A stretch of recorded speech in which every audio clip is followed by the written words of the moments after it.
Olá, eu tô esperando só a Patrícia Carta entrar aqui pra gente começar a nossa live, mas tá antes do horário.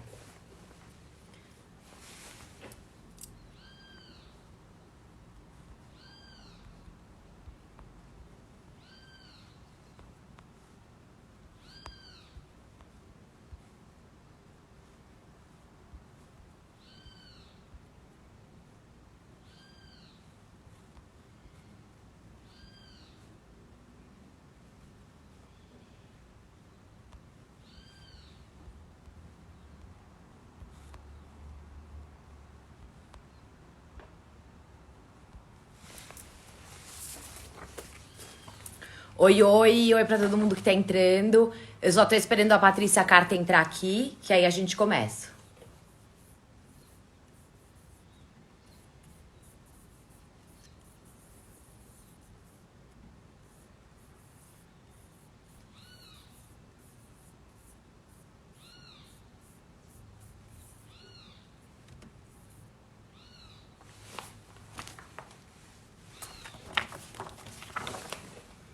Gente, a gente vai começar já já. Patrícia, cadê você?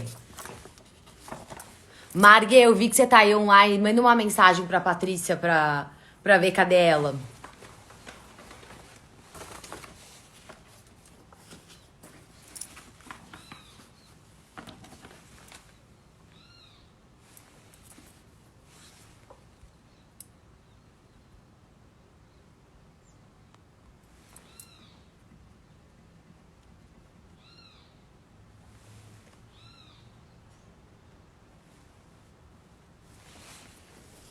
Oi, oi. Eu tô esperando a Patrícia Carta entrar aqui e aí a gente começa. Enquanto isso, aguardamos.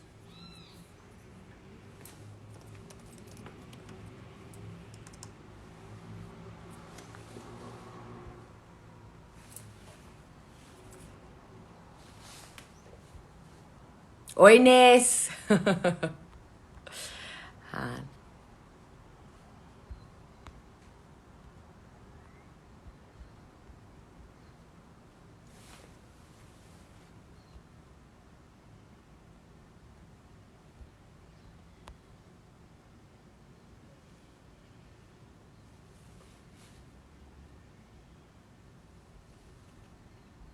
gente, tô achando que a Patrícia me abandonou aqui.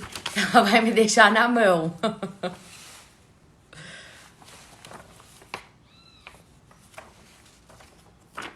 Vamos esperar mais um pouquinho, senão já já eu ligo pra ela. Mas ela deve estar entrando.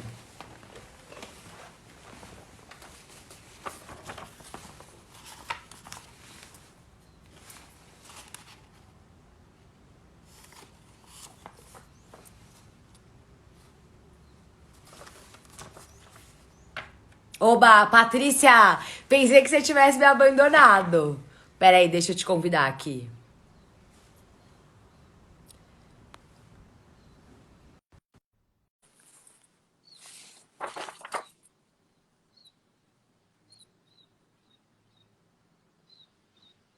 É. Ah, Eu falei, gente, cadê ela? Vai me deixar aqui falando sozinha? não, eu já estava, inclusive, perguntando. Eu tinha te mandado um recado. Cadê você? Agora estou com medo que caia o celular. Peraí. Pronto. Deixa eu ver se ela. Deu? Peraí. É. Eu estou meio que sem luz aqui. Ah, Liga o e computador, às vezes ajuda. Tipo, a luminosidade do computador, sabe? Da tela. tem Mas luminosidade de tá boa a computador sua nenhuma luz, no celular. Patrícia. Não, mas tá ok, tá tudo certo. Estou aqui, tá tudo bem. Obrigada pelo Tá. convite. Obrigada a você por topar. Imagina, maior prazer. Bom, eu acho que já pode começar, né? Aí as pessoas vão entrando. Bom, primeiro é um prazer estar aqui. Eu sou a Camila da Cura. Eu convidei a Patrícia hoje para a gente falar um pouquinho sobre a relação, né, as interfaces entre a arte e a moda e principalmente as criações que foram acontecendo de pós-crises, de guerras e como que vieram muitas novidades e coisas maravilhosas e criações maravilhosas tanto no meio da arte quanto no meio da moda. Então é um prazer estar aqui com a nossa expert para falar um pouquinho disso. A Cura sempre acreditou, né, nessa relação da arte e da moda, tanto é que faz muitos anos que a gente já trabalha em parceria com o Iguatemi, também para aproximar, para deslocar a arte do lugar comum dela, né, para levar a arte para outros lugares também. Então, bom, Patrícia, é um prazer estar aqui com você. Eu vou deixar você se apresentar e falar um pouquinho e aí a gente conversa. Bom, antes de me apresentar, bom, eu sou Patrícia Carta. Bom, todo mundo sabe. Não. Sou diretora da Bazar, sou diretora da RG. E eu acho que eu vou pegar uma almofada, porque eu acho que eu estou me sentindo muito aqui embaixo. Pega, pega. Você quer que eu vou? Acho que eu vou tirar os comentários, porque os comentários ficam em cima de você. Não, deixa os comentários. Acho que as pessoas É?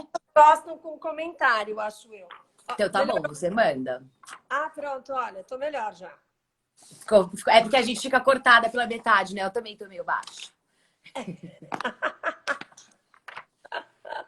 Bom, então, me conta o que você... Como é Você que sabe quer que eu começar? li, né? Eu até queria começar com isso. Outro dia eu li que, enfim, você sendo diretora da Bazar, da RG, eu li outro dia uma coisa que eu achei super bonita, que fala que as revistas, elas também são como uma espécie de um museu, que elas armazenam cultura e história dentro delas. E eu achei isso tão legal, eu falei, não, a gente precisa começar o nosso talk falando, né, o nosso bate-papo falando isso, porque é verdade, né, esse conteúdo que vocês trazem pra gente. Mas vamos lá. Quando que foram, vamos falar sobre arte e moda, quando que foram as primeiras collabs? Quando começaram essas collabs entre artistas e a indústria da moda? Olha, essas collabs são muito antigas, mais antigas do que a gente imagina. É uma tendência de mercado agora muito grande, assim, dos anos 2000 para cá, aumentou imensamente, embora também tenha começado, nos anos 80 e tal. Porém, a primeira que houve foi do Poiré com o... Qual era o nome dele mesmo? Que agora me esqueci. O Raul Ah, o do FI. Dufy. Raul Dufy. Ele se encantou com as estampas que ele fazia, porque ele usava muita estampa no trabalho dele. Isso eu estou falando de 1909, tá? A gente está aqui na Belle Époque nesse momento. E até então, os costureiros, eles usavam a matéria-prima muito sofisticada e era jacar e bordado. Essas eram as estampas. E, pela primeira vez, então, Poiré, que foi realmente inovador em muitas coisas, ele introduziu o tecido já estampado. Então, essa foi a primeira collab. Obviamente que, tirando collabs, também existia uma forte influência da arte sobre a moda e eles andavam, esse conjunto de intelectuais andavam juntos, se influenciando um ao outro. Então, ele também, por exemplo, o estilo que o Poiré imprimiu foi muito em cima do Sherazade, que foi uma dos balés do balé russo, vamos falar, senão as pessoas podem confundir. Bolshoi. Não é. Eu estou falando da época de Diaghilev. Então, ele se inspirou muito nessa coisa oriental, que também era uma tendência muito forte na época, né? Sim. Você vê isso muito durante a Art Nouveau, justamente, que era um dos movimentos ali que aconteceu na Belle Époque. Então, ele tinha um colorido muito forte, os turbantes, as túnicas. Foi ele que libertou a mulher do espartilho, ele voltou com aquele decote neoclássico, né? Império, que é embaixo do busto. Criou uma saia dificílima para andar, porque era toda assim, contorcida. E era tudo com um ornamento muito grande. Mas, enfim, então, ele também foi influenciado pelo balé russo, mesmo antes de ter feito ou depois, enfim, durante aquele período, de ter feito essa collab de fato. Depois dele, a Chanel, que era uma das patronesses do Ballet Russe também, fez vários figurinos. O primeiro que ela fez foi para o Trem Azul. E, assim, só para entender o nível da sofisticação, né, o libreto era do Jean Cousteau, a cortina era do Picasso, e o cenário, já esqueci de quem que era. Mas, enfim. Eu acho que o cenário, até o Matisse participou uma época. Também, mas não exatamente deste balé que eu estou falando, especificamente não era ele. Henri Laurent, um nome assim. Mas, enfim. E aí ela passou a fazer vários figurinos. E depois, muito mais tarde, ela também participou no cinema. E não só ela, como Lagerfeld também emprestou várias peças para o cinema, mas ela aproximou vários cineastas, o Visconti e vários outros. E aí, depois disso, só que esses dois personagens que são importantíssimos na moda e super conhecidos em tudo, essa história assim, do collab não ficou muito para eles esse mérito, digamos. Sim. Esse mérito, quem levou foi a Elsa Schiaparelli. Com o Salvador Dalí. Com o Salvador Dalí, ela também se inspirou bastante e fazia parcerias com o Jean Cousteau e outros surrealistas, mas nessa coisa que eu estou falando de ser influenciada, mas de criar, de fato, uma roupa em parceria, foi com Dalí. Então, ela fez, em 37, o vestido Lagosta. A estampa do vestido foi feita pelo Dalí. Pelo Dalí. Né? Ele que estampou a seda. Aí, que mais? Ela fez também, no mesmo ano, aquele chapéu que também é icônico, que é o chapéu de sapato. Sim. E em 38 ela fez o vestido gota. Né? Então, ela flertava muito com o surrealismo, né? Que eram todas vanguardas, modernistas, enfim, que o modernismo estava todo facetado ali antes da guerra, né? Porque, na verdade, isso começa em 1900, com a Belle Époque, onde a mulher ainda usava aquele espartilho e tudo mais. E nessa época, Toulouse-Lautrec tinha uma importância muito grande, porque ele era também um ilustrador e ele era um boêmio, né? E ele já fazia esse high-low que a gente tanto gosta, né? E ele ilustrava uma revista que chamava Revue Blanche, que durou poucos anos, 1909, 1913, alguma coisa assim, e ela circulava só em Paris e em Bruxelas, mas retratando essa fusão desse mundo erudito com as classes baixas. Né? Então, cancan, tudo isso era uma coisa que é absolutamente proibido para mulheres. Né? Inclusive a dança também, durante muito tempo, mesmo os personagens femininos foram interpretados por homens. Mas não no balé russo, que justamente era uma coisa de vanguarda, muito mal vista inicialmente. E, obviamente, eles romperam com todos esses tabus. E, Patrícia, falando até sobre estampas e tecidos, a gente vai ficar voltando no tempo, né? A gente vai e volta. Falando até sobre a exposição que teve no MASP, em que você fez a curadoria junto com o Adriano Pedrosa e com o Tomás Toledo. Então, acho que seria legal a gente também citar esses artistas brasileiros que tiveram foram influenciados, né? Também influenciaram a moda e junto com a Rodia criaram peças maravilhosas. Quer contar um pouco pra gente sobre isso? Então, essa iniciativa do Adriano Pedrosa, né, eu fui curadora adjunta de moda por 2 anos, lá no MASP. E essa exposição, a importância dessa exposição é que foi a primeira vez que os 79 modelos criados ali entre os anos 60 e 70, estavam sendo expostos juntos. Né? Eles já tinham sido expostos, acho que em 71, alguma coisa. Eles também rodavam, iam para a Europa, porque isso também era muito comum naquela época. E foi uma grande sacada de marketing do Lívio Rangan, que era gerente de marketing, que chamava, mas obviamente ele não era nada disso, ele era um cara muito maior que isso, né? Hoje em dia ele teria outro tipo de nomenclatura. Mas pouco importa. Enfim, ele era o cara que estava à frente e foi uma sacada de marketing porque o fio sintético, que até... Ixi, travou.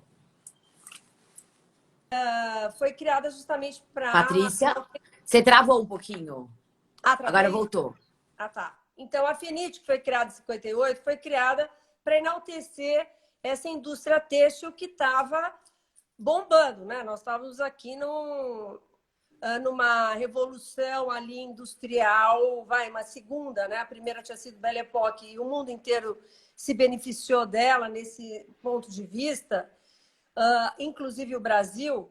E aí nós estávamos nesse segundo momento em que a indústria têxtil tinha uma importância muito grande e o fio natural era muito enaltecido.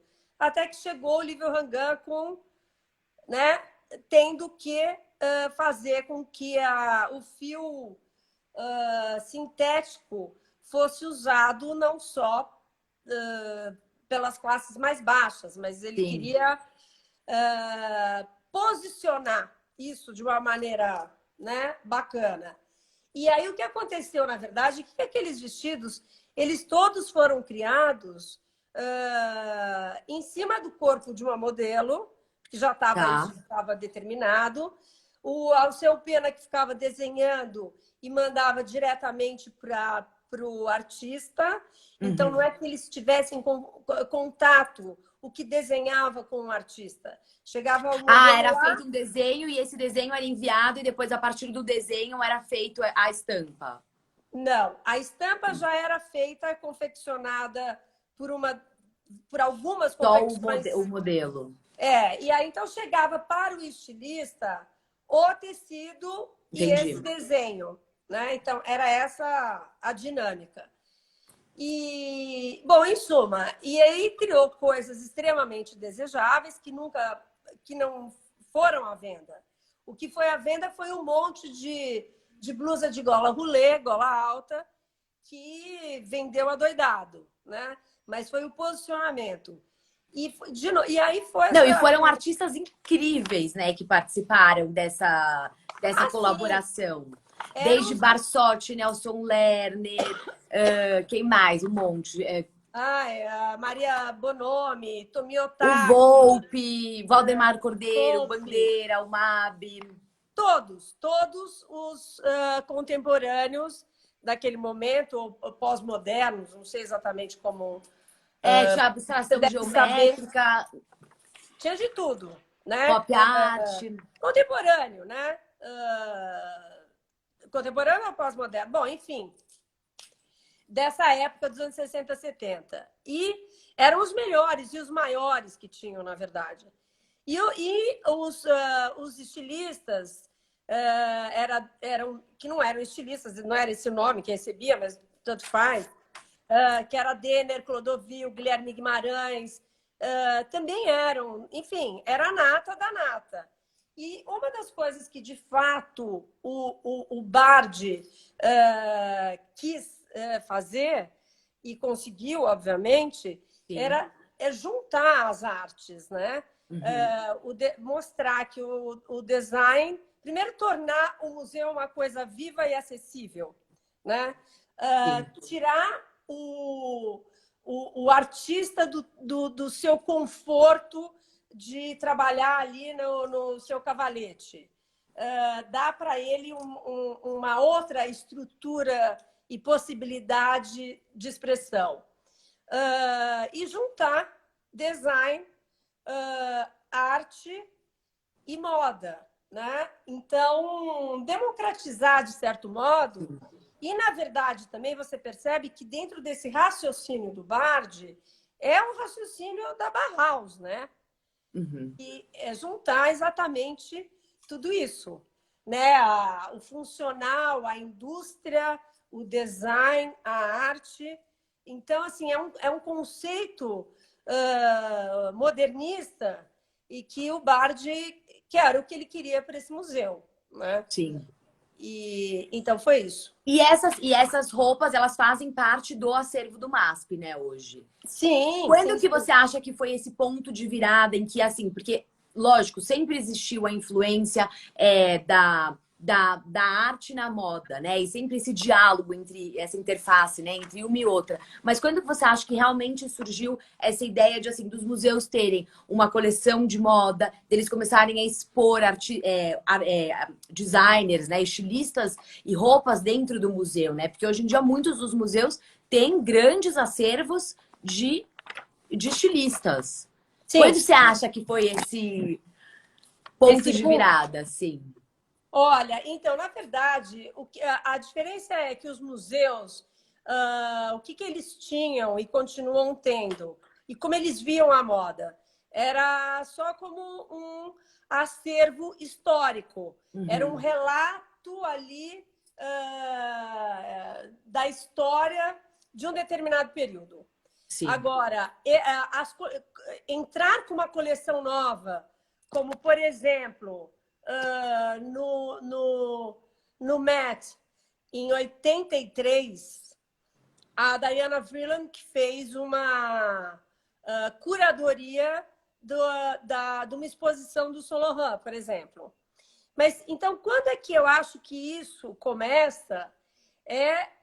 Em 82, a Arte Fórum, que é uma revista super conceituada de arte, fez uma grande inovação para o período. É que hoje em dia a gente acha tudo normal, mas tem que ir um pouco mais para trás. E para mim, 82 foi ontem, também tem essa diferença. Para você não, mas para mim foi. Então, o que acontece? Em 82, a Arte Fórum colocou na capa uma roupa do ICEMIAC. uhum. E isso levou as pessoas, ou enfim, levou uma discussão sobre isso, e a moda passou a ser entendida. Quer dizer, não é que ela passou a ser entendida naquele momento, porque todos os momentos históricos foram extremamente importantes. Mas, Sim. enfim, aquilo é um marco para a moda, de fato, começar a entrar dentro do museu com exposições atuais e recentes, tá? Que é diferente do que só a história da moda, né? Então, acho que ali muda bastante. E se você considerar que aquilo lá é 82, mas nos anos 80, ali já 80, 90, você começa com uma... com Não, e também uns é super assim, desfiles. porque o ICMA que era super, era jovem, não era quando eles, a Art Forum decide fazer, tipo, a capa com uma roupa dele. Também era assim, estou apostando nesse jovem estilista, né? Sim, e também porque o japonismo era fortíssimo naquela época. Era um caminho contrário ao excesso de burguesia que se Sim. via no Montaná, e sei lá, na própria Chanel. Enfim, acho que as pessoas tinham um ranço ali burguês, um pouco que as pessoas estavam cansadas. Então, com esses estilistas, como a Rei Kawakubo, Hussein Chalayan, Margiela, eles começaram a fazer desfiles, espetáculos, no sentido de que espetáculos não necessariamente uma coisa muito louca, também eles eram até bem minimalistas, algum desses que eu citei, mas eles eram conceituais, Uhum. né? Muito mais preocupados com uma moda conceitual do que com a comercialização da moda, Sim. né? Então, isso também abriu a possibilidade deles fazerem desfiles em museus, os museus receberem esses desfiles, porque Eram performances, eram... Então você acha que tipo, é depois da década de 80, assim, que essa relação fica realmente sólida? Nesse Mais ou sentido, menos. Sim, nesse né? sentido, sim. Nesse sentido, sim. E aí tem também a coisa espetáculo, né? Porque eu estou falando aqui de alguns minimalistas, que não é o caso da Rico Cuba, evidentemente, mas do Chalayan, do Margiela. O McQueen, por exemplo, e isso já é meio, acho que é 2000, sei lá, 99, 2000, qualquer coisa parecida, que também ele fazia aqueles desfiles, shows, com Uhum. uma cara lá de ficção Sim, com científica, aquelas máquinas, né? com aquelas máquinas que vão jogando tinta, que remete muito a Pollock, né? Ou não? Não, você até. Não, completamente. Aquela ideia do dripping, né? Da tinta. E que, que eu assisti um videozinho, né? Que mostra esse desfile, que eu acho que é em 99 mesmo. E que é exatamente isso. A modelo para. E aí essas máquinas começam a jorrar tinta nela. Então é como se fosse aquele action painting, né? Da época do expressionismo abstrato. Exatamente. Exatamente. Você Então, viu esse desfile ao vivo? vi, graças a Deus. Maravilhoso, adoraria ter visto também. Mas depois vale a pena quem tá aqui na live procurar, porque realmente é lindo. É bem lindo e tem um É. vídeo. Enfim, Ô, então, Patrícia, mas voltando, vamos voltar para década de 20, assim, né? Que foi uma grande efervescência, eu acho que assim, na arte, na moda, na literatura, e esse período entre guerras, né? Que eram os anos loucos em Paris, né? Les Années Folles, mas que também foi tanto para a arte, foi um período de grandes criações, enfim, a Bauhaus nasce, ter né, acabado de abrir. É. durante a gripe espanhola. Uhum. E aí vem toda a resposta, né, da guerra, que são os surrealistas, o dadaísmo que nasce durante a guerra, porque eu acho que Sim. hoje muitas pessoas ficam falando, meu, o que vai ser da moda, o que vai ser da arte depois disso tudo que a gente está vivendo, né? Então eu acho que é legal a gente usar também esses períodos que De caos. tiveram crises, exatamente, para a gente se espelhar e ver como que nasceram movimentos fantásticos e super poderosos, né? Depois de tempos difíceis. Sim. Então, o que acontece? A própria guerra, né? Tudo bem que Poiret tinha libertado ali a sua aristocracia de usar os espartilhos, mas Sim. isso assim para cair, né? Até descer ali na massa é uma coisa que não é assim tão simples. O que de fato fez com que isso acontecesse foi, de fato, a Primeira Guerra, que as mulheres tiveram que usar uniformes e fazia parte dos uniformes de alguns lugares que elas ocuparam, porque os homens estavam em guerra, foi usar a calça. E, Uhum. obviamente, por baixo de saias, de aventais, evidente, mas calças. E também, enfim, então é a primeira vez que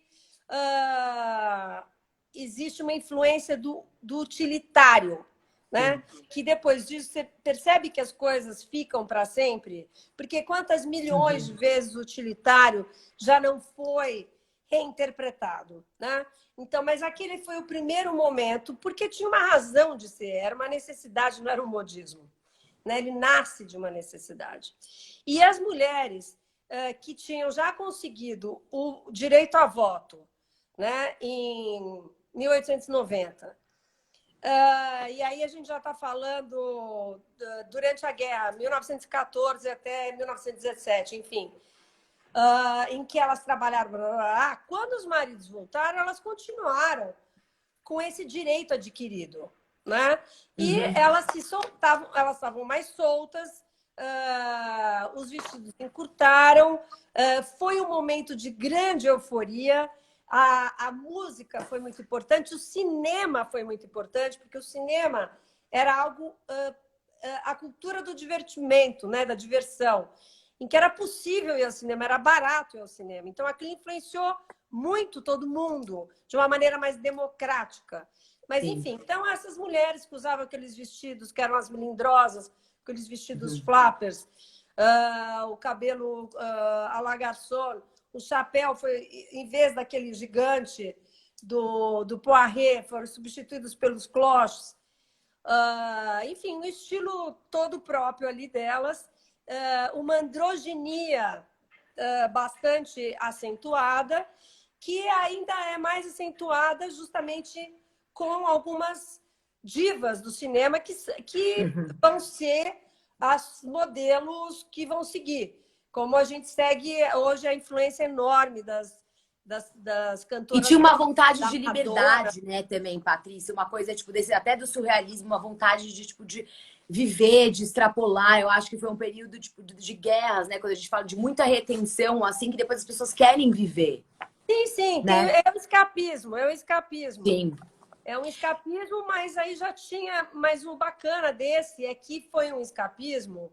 O que eu quero dizer é que a mulher assim já estava mais empoderada. E Sim. isso não acontece na Segunda Guerra. Porque passa-se de novo pela mesma coisa na Segunda Guerra, e de novo o utilitarismo volta à moda pelas mesmas razões, né? E obviamente você tem menos tecido, as saias. Porque, olha, em 1915 as saias já estavam mais curtas, mas é tudo por escassez, né? Já tá, o tornozelo Até já as estava meias, fora. né? As meias, isso nos anos 40, isso da Segunda Guerra, Depois. que aí já não tinha o nylon, a seda para fazer, porque estavam sendo usados em paraquedas, etc. Então, as mulheres ciscavam a perna para imitar a costura da meia. Mas, tirando isso, e também aquele aparato e aquele uniforme utilitário e tudo mais, que foi a grande influência na moda naquele período, quando, assim como vieram os anos loucos, nos anos 20, vieram os anos caretas dos anos 50, né? Que então a mulher, nada daquilo, ela voltou para a casinha dela, depois que ela trabalhou lá porque o marido estava na guerra. Depois ela voltou para a casa dela e o sonho era ter um bom aspirador de pó, né? Era um momento de industrialização forte, então geladeira, carro, aspirador de pó, enfim, ela virou a bela recatada do lar. E com isso, com o New Look, que resgatava a silhueta do século XIX, Sim. né? Estrangulando a cintura, essa coisa da mulher frágil. Então, o que ela tinha conquistado, ela perdeu, na verdade, nos anos 50, entende? Mas tinha o glamour da abundância, metros e metros para fazer essas roupas. Todo mundo copiava, as modelistas copiavam. Era a roupa do momento, era o New Look. Ele tem uma enorme importância. Só estou dizendo que ele E até falando de New Look, o Flávio de Carvalho, se eu não me engano, acho que ele sai nas ruas de São Paulo durante, acho que era em 56, vestido Exatamente. com uma proposição de um New Look masculino, como que o homem deveria se vestir, então, com aquela saia e tal, e causando um super choque, né? Mas por isso que a gente sempre fala, tá super relacionado o Dior fazendo o New Look e o Flávio de Carvalho aqui no Brasil propondo esse New Look masculino em 56. Nesse manifesto que ele fez, que na verdade eu nem considero que ele estivesse propondo isso para os homens. Eu acho que era um manifesto contra o moralismo da época, sabe? Porque foi uma época de grande moralismo e ela foi quebrada. Então olha, o New Look foi criado em 47. Mas, obviamente, essa silhueta durou os anos 50 todos, né? Portanto, em 56, e sendo no Brasil, que as coisas chegam um pouco depois, estava absolutamente ali, né? Eu acho que era um manifesto contra ao excesso do moralismo mesmo que imperava naquela época. Mas, enfim... Mas você fala muito também dessa coisa, tipo, da mulher, do empoderamento da mulher, né? E eu acho que é legal também a gente citar, voltando para os anos 20, até nossas grandes artistas mulheres, falar da Semana de Arte, né, de 22, sim. Que aí vem Tarsila, e como que tá, né? Sim, Anitta Malfatti, enfim, bom, aí não são só mulheres, mas... Sim, mas como tiveram mulheres muito importantes na arte brasileira também nesse período desse pós-guerra. Sim, sim, sim. É que, na verdade, o legal desses anos, os tais anos loucos, enfim, a Belle Époque, de modo geral, é que realmente foi um período assim, a primeira industrialização do mundo e todos estavam se dando bem. Até o Brasil estava muito bem, Uhum. em todos os sentidos. Quer dizer, a gente tinha uma cidade planejada, que era Belo Horizonte, a política do café, São Paulo estava crescendo loucamente, Minas também, aquela coisa café com leite, o ciclo da borracha, então Manaus e Pará eram divinos. Então, assim, foi um período fértil em todos os Todos os sentidos, sentidos. na literatura e na arte também, né? Obviamente, a Semana de Arte Brasileira também viraram o nariz para ela, acharam aquilo um horror, enfim, normal, né? Mas foi realmente bastante importante. E falando até de segunda, depois da segunda, pós-segunda guerra mundial, né? Que vem os artistas, os expressionismo abstrato, né? Com Pollock, com Rothko. E eu queria que você relacionasse como que era a moda nessa época, do pós-segunda guerra mundial. Será que a gente pode relacionar ela com a arte ou você acha que não tem um diálogo tão direto? Eu acho que não tem um diálogo tão direto nessa época. Essa época foi uma época conservadora, de resgate, de uma coisa muito, sei lá, a boazinha do lar, sei lá como é que chama, uma coisa de família, uma hipocrisia muito grande. Enfim, mas industrialmente falando, foi assim, a ascensão do Império Americano, todo mundo tomando Coca-Cola, enfim, comprando, como eu estava te falando, esses eletrodomésticos sensacionais. Eu não acho que tenha uma relação direta. direta como teve justamente na década seguinte, que é 60. Sim. Né? 60 justamente rompe com esse caretismo. Claro que durante os 50, durante o New Look, que era importantíssimo lá, tinham sempre movimentos de contracultura. Né? Então, os rockabilis, depois o mod, que pegou mais nos anos 60, que era com os Beatles, qual outro? Ted Boys, que eram um pouco mais agressivos, mas enfim. Então, tinham as pin-ups também, que é também uma coisa bastante sexualizada ali da mulher, né? Objetificada, enfim, mas também era uma referência. E o que elas vestiam?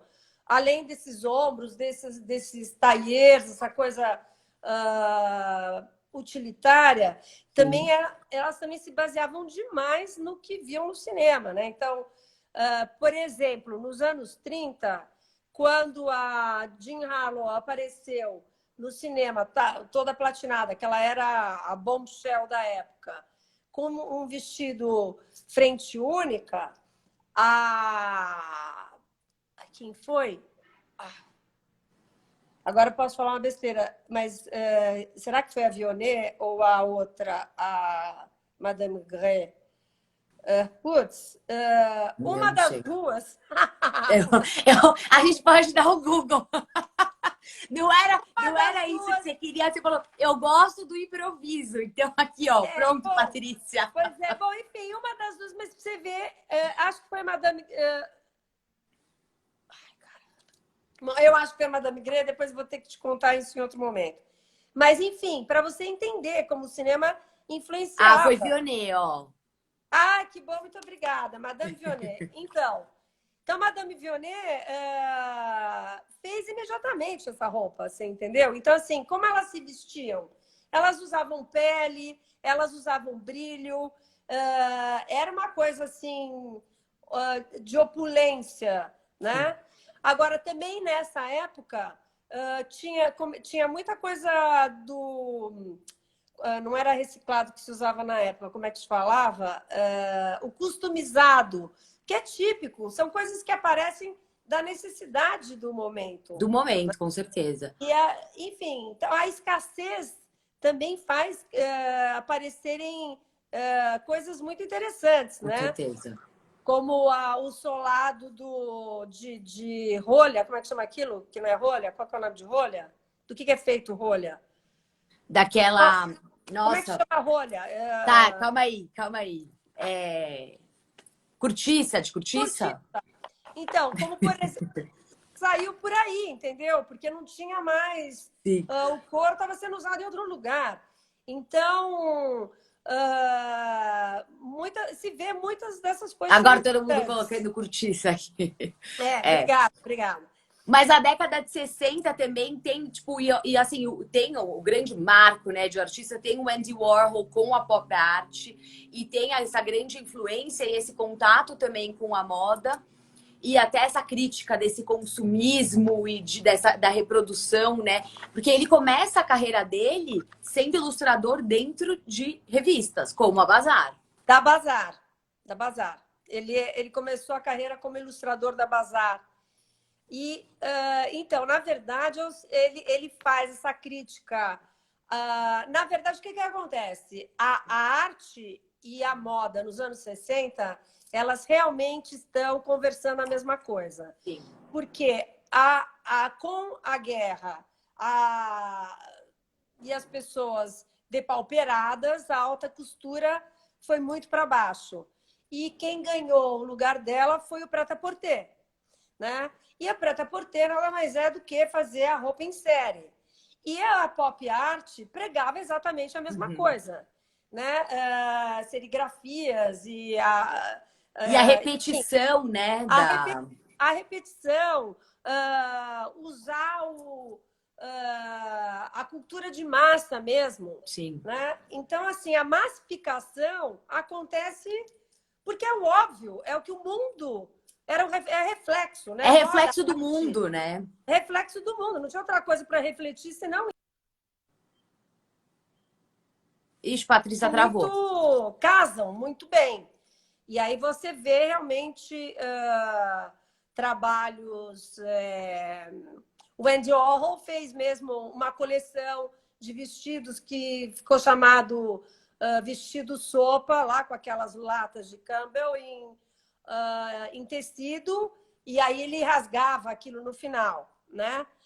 E isso, você sabe que você estava me falando nisso, né? Dessa coisa dele fazia e depois ele jogava fora. E também nessa época, é a época dos happenings, né? É a época da performance. Então também, né? Então também tem essa coisa dele fazer ali na hora, porque o happening não fica gravado. Então você faz na hora e você joga fora e é aquele momento. Sem dúvida, sem dúvida. Faz parte disso, né? E aí você vê, o Yves Saint Laurent, ele usou muito, né, da arte. Ele fez o vestido Mondrian em 65, mas, enfim, ele fez aquele Liechtenstein também, as estampas do Liechtenstein. Enfim, foi muito explorado sempre, né? E mesmo até outro dia, o MASP tá começando. Esse ano é todo dedicado à dança, né? E essa coisa tipo do corpo, como que a gente usa nosso corpo. Então vai ter uma exposição, né, que já está montada, da Trisha Brown. E nessa mesma época, na década de 60, a Trisha Brown, junto com o Rauschenberg, eles também colaboravam nesses cenários, na dança, na produção tipo das roupas. Então também a gente volta lá para aquela inspiração do balé russe, né? Também, também. E depois aí você estava falando agora das... Como é que você... Estava falando da década de 60, das minissaias? Não, você estava falando dos happenings, né? Ah, dos happenings, sim. Então, a gente também viu isso bastante aqui no Brasil, né? Com a Lígia... Qual Lígia? Que eu confundo sempre. Tem a Lígia Clark e tem a Lígia Pape. Não, é a Pape. A Pape, o Oiticica... Mesmo o Oiticica, né? Quando ele se vestia, aquilo era uma performance. Não, total. Os parangolés. Então, nós tivemos uns performáticos super importantes aqui, né? Nomes fortes, como a Lígia, o Hélio, o próprio Flávio de Carvalho, com aquela manifestação, né? Aquilo E foi. depois, o que mais que a gente pode falar? O que você quer saber? Ó, aqui até o Rafa tá perguntando. A gente nem chegou das colaborações atuais, né? Mas Ah, o é? Rafa tá perguntando se você considera a Zuzu pioneira em moda política no Brasil. A Zuzu Angel. Ah, sim, sim, entendi. É, mas acho que sim. Acho que sim. Tô tentando lembrar se tinha alguma outra antes. E assim, eu teria que fazer uma pesquisinha, mas assim, com certeza a mais emblemática, se não a primeira, né? Com certeza, num momento super político e super importante, né? Que a gente estava passando com essa coisa da ditadura e tudo mais. Então, se não foi a pioneira, foi a mais emblemática. E Patrícia, vindo agora para os dias atuais, né? Que a gente pode relacionar novamente a arte e moda. E aí, enfim, a Louis Vuitton fez um grande marco, né? Com o Marc Jacobs, que começa todas as collabs de Takashi Murakami. E que tem a exposição, mesmo tem a exposição do Takashi Murakami dentro do Moca, em LA, que eles montam a exposição e também a uma loja com os produtos dele e os produtos que ele fez para Louis Vuitton. Então, você vai falar um pouco para a gente sobre essas colaborações mais atuais que, enfim, que vem surgindo? Então, olha, então essas colaborações feitas, eu acho que elas. Bom, tudo bem, vamos lá. Em 2003, antes do Murakami, o Marc Jacobs, pela Louis Vuitton, fez uma collab com o Steven Sprouse, que grafitou De as bolsas. grafitar o Louis Vuitton, Louis Vuitton. Aquilo lá foi assim um super mega sucesso. A do Murakami é 2008. E aí tiveram muitas que eu nem vou lembrar, sinceramente, porque é assim, virou comum que aconteça. Sim. Porque tanto você pode ter as collabs entre marcas ou Até esse com. high-low, né, que você estava falando de grandes marcas, com marcas. Também, como a da Lagerfeld, por exemplo, fez com a H&M, quer dizer, isso também virou uma recorrente, né? Dos grandes estilistas estarem. Eu estava lendo um negócio aqui. Dos A estilistas. gente vai salvar. A gente vai Dos, salvar. dos estilistas de grandes grifes, o high-low mesmo, se juntando ao fast fashion. E E também o mesmo fashion. usando a Dior, né? A gente estava falando sobre o último desfile da Dior. Enfim, a Dior já fez colaborações com diversos artistas, Judy Chicago, porque a Maria tem essa bandeira, né, também do feminismo, então ela acaba chamando artistas feministas para criarem toda a cenografia dos desfiles. E aí a gente estava comentando outro dia sobre a da Claire Fontaine. Exato. Bom, enfim, então, antes disso, só queria assim que as collabs começaram entre as grandes grifes e os fast fashion, as collabs entre uma marca de tênis com grandes estilistas, uma uma popstar com uma marca XPTO, enfim, não ficou só entre a arte e a E a marca, moda. Sim. e a moda, que é o Mas que eu também é tô uma falando. forma, eu acho bonito, porque é uma forma de você também vestir arte, né? De você levar arte para qualquer lugar. Sim, Patrícia, como sim. a gente só tem 10 minutos aqui, eu Então eu queria que vou você te falar falasse. dessa última. Fala. Quer que eu te fale dessa da Dior? Então, essa da Sério. Dior, Eu quero que você fale o que você quiser. Tudo tá maravilhoso. essa da Dior, que foi a última, com a Claire Fontaine, que ela convidou, eu achei sensacional. Eu não assisti esse desfile por acaso, que foi agora, esse último, em Paris. Mas a Claire Fontaine, ela tem uma pegada, ela trabalha com ready-mades, né? Que é uma inspiração, sei lá, como é que eu posso dizer isso, mas que tem a ver com o trabalho do Duchamp, né? E assim como o Duchamp que quis, de fato, acabar com todos os princípios, questionar absolutamente tudo, poder, a arte que tinha sido feita até então, tudo ele quis pôr à terra, né? É uma coisa quase anarquista, assim, né? De dissolver tudo aquilo, né? Enterrar tudo aquilo. E ela agora, nesse momento, que nós já estávamos no caos, que o caos vem se anunciando já há um bom tempo, e vou até fazer uma propaganda aqui da Bazar, porque a edição de março foi em cima desse tema. Eu queria que você falasse isso até da ideia de fotografar e fazer toda a campanha online.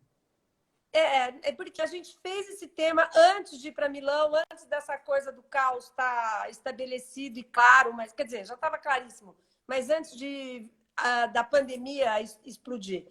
E ela também, nesse desfile da Maria Grazia, quer dizer, ela intuiu isso de alguma maneira, né? Porque a escolha da artista, nesse caso, todas feministas que ela escolhe, mas essa especificamente, que tem esse trabalho e que questiona justamente o poder, questiona tudo que foi feito até agora, eu achei muito interessante, né, como escolha. E aí são luminosos, um chão de jornal de textos feministas, e a roupa, por acaso, era anos 70, porque é um resgate com ela mesma, ela com a mãe, parecia até que ela ia saber que ia ficar confinada, sei lá. Enfim, eu achei muito curioso essa união, né, que ela fez com a Claire Fontaine, entendeu? Poderia ter sido uma outra. Foi muito bem escolhido, não sei se por sorte ou por intuição, ou seja lá por que for, né? Eu acho que foi muito legal. Bom, desculpa, e Patrícia, como que você, outro dia, quando a gente estava conversando, você me falou que depois que tudo isso passar, esse novo mundo, que você tem vontade de um surrealismo na moda. Porque muitas pessoas me perguntam o que será que vai ser da arte, né? O que será que esses artistas estão produzindo durante esse tempo de confinamento, durante a pandemia? Será que vai mudar? O que vai vir de novo? Será que a arte vai ser mais digitalizada, talvez? E o que você acha que vai ser da moda depois disso tudo? Olha, é o seguinte, eu acho que tanto a arte quanto a moda, elas, sem dúvida nenhuma, vão continuar usando recursos digitais cada vez mais forte. A gente já tem... Eu deixei de fazer uma matéria para grande desgosto meu, porque ela não foi aprovada para a pessoa que eu fotografei, que era sem nenhuma técnica, feita de uma maneira mais tosca, porque ainda não tinham nascido os aplicativos que agora temos, que já fazem fotos incríveis à distância. E eu ia fazer isso de uma maneira tosca, mas acho que seria interessantíssimo também ser tosco. Mas como que ia ser fotografado? Ia ser tudo tipo via online, então? Via online, ou pelo Skype, ou uma live dirigida. Tá? E agora já pode ser feito de outras maneiras bem mais sofisticadas do que isso. Então, durante a pandemia, esses aplicativos já foram desenvolvidos. Então, é óbvio que vai acontecer isso cada vez mais. Porém, no entanto, eu acho que isso para a arte também, porque a arte está confinada dentro de lugares onde você não pode ir. Por mais que tenha visitas guiadas, a experiência que você tem com aquela visita guiada não bate. É só não substitui, nada substitui. Não, aquilo é uma informação. Essa visita guiada é uma informação. Ela não é te causa emoção É uma nenhuma. porta de entrada, né? De uma certa forma, para você É uma conhecer um pouco possibilidade. mais. É o que temos para hoje. Mas, enfim, É, o que de fato ganha sentido na arte, que já existe, evidentemente, mas eu acho que vai ganhar cada vez mais sentido, porque ela pode acontecer em qualquer situação, é audiovisual. Entende? Porque isso não há clausura que impeça esse seu contato. Então, sim. eu acho que a arte ganha muito com isso, a moda idem, tá? Na maneira de produzir conteúdos e tudo mais, e-commerce, e Instagrams, e aplicativos e tudo que você puder imaginar. No entanto, eu acho que continua valendo, né, a máxima do high-tech com high-touch, e aí, justamente, você usa toda essa tecnologia para valorizar o, o artesanal,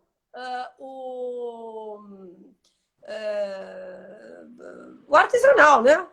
Sim, com O certeza. artesanal E eu sempre handmade. falo, é muito bom, mas assim, a experiência de você estar no museu, vendo uma obra, ou mesmo vestindo uma roupa, né, não exclui, porque o sentimento que traz pra gente é completamente diferente do ao vivo. Não, sim, sim, sim, mas você pode ter essa arte que eu estou te falando, você tem ela ao vivo, porque você pode usufruir dela por um celular, entende? Sim, Por até um com realidade computador. virtual, realidade Ela aumentada, existe, enfim. ela chega até você. Então, essa é de fato uma arte que te impacta, que é diferente Sim. de você, como eu disse, a outra não. A outra é quase uma aula de arte apenas. Mas essa Mas você não. sabe, eu É fico uma muito curiosa arte pra ver, depois que a perto. gente vê. Fala, desculpas. Não, não, é que eu acho que, além disso, a tecnologia vai ser usada também para valorizar esse artesanato, para valorizar um consumo consciente, Sim. para reciclagem, upcycling vai estar super em alta. Então, tudo isso, A não gente tenho também dúvida repensar, né? que esses contrastes vão andar juntos. Eu não tenho a menor Sim. dúvida. Agora, se a gente vai sair daqui, como depois, antes dos anos loucos, foi um momento também que só se usava neutra e roupa preta. Depois que Uhum. veio a loucurinha. Então tem né, demora para chegar em algum outro lugar. Essa E eu acho que como transição, né, não é tão rápida. a moda já está toda fragmentada, entendeu? Então vai ter de tudo. Não é uma coisa única, entendeu? Você vai ver de tudo.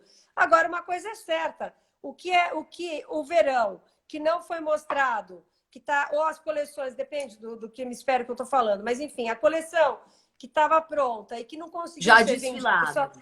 já vai ser apresentada de novo, ela já está lá. E aqueles É igual todas as mostraram nos exposições que estão montadas, né? A desfiles que gente foram quer mais feitos. ver o que já foi feito. Não, os últimos desfiles de fevereiro, que são do inverno 2020, 2021, também vai ser, porque eles estão prontos e a gente vai consumir aqueles, entendeu? Então, assim, tem uma influência dos anos 70 forte, dos anos 90, tem uma parte gótica, tem Patrícia, a gente vai uma cair em volta à um minuto. elegância. Só pra você Bom, saber. acabei, pronto. Não, Pronto. desculpa, mas é que vai cair um minuto só pra você conseguir terminar de falar. Não, já acabei, Fala, já fala, acabei. gente, É isso, você então. tem 20 segundos. Não, é que de imediato a gente vai consumir aquilo que está pronto, entendeu? Aquilo O que que já vai tá vir depois, pronto. a gente vai ver depois. Pronto. É igual as posições que estão feitas, a gente vai ao MASP, a gente vai à Pinacoteca, vê aquilo que foi feito antes, né, que já tá pronto, já tá montado, já tá tudo ali. Bom, Nós vamos ver tudo isso. Patrícia, muito obrigada. Eu queria ficar mais tempo aqui, mas senão eu não consigo salvar a live, porque tem várias pessoas pedindo pra gente salvar. Gente, obrigada a todo mundo que participou. Patrícia, você é sou sua fã, então foi maravilhoso estar aqui com você. Obrigada, querida. Sou sua fã também adorei. Obrigada.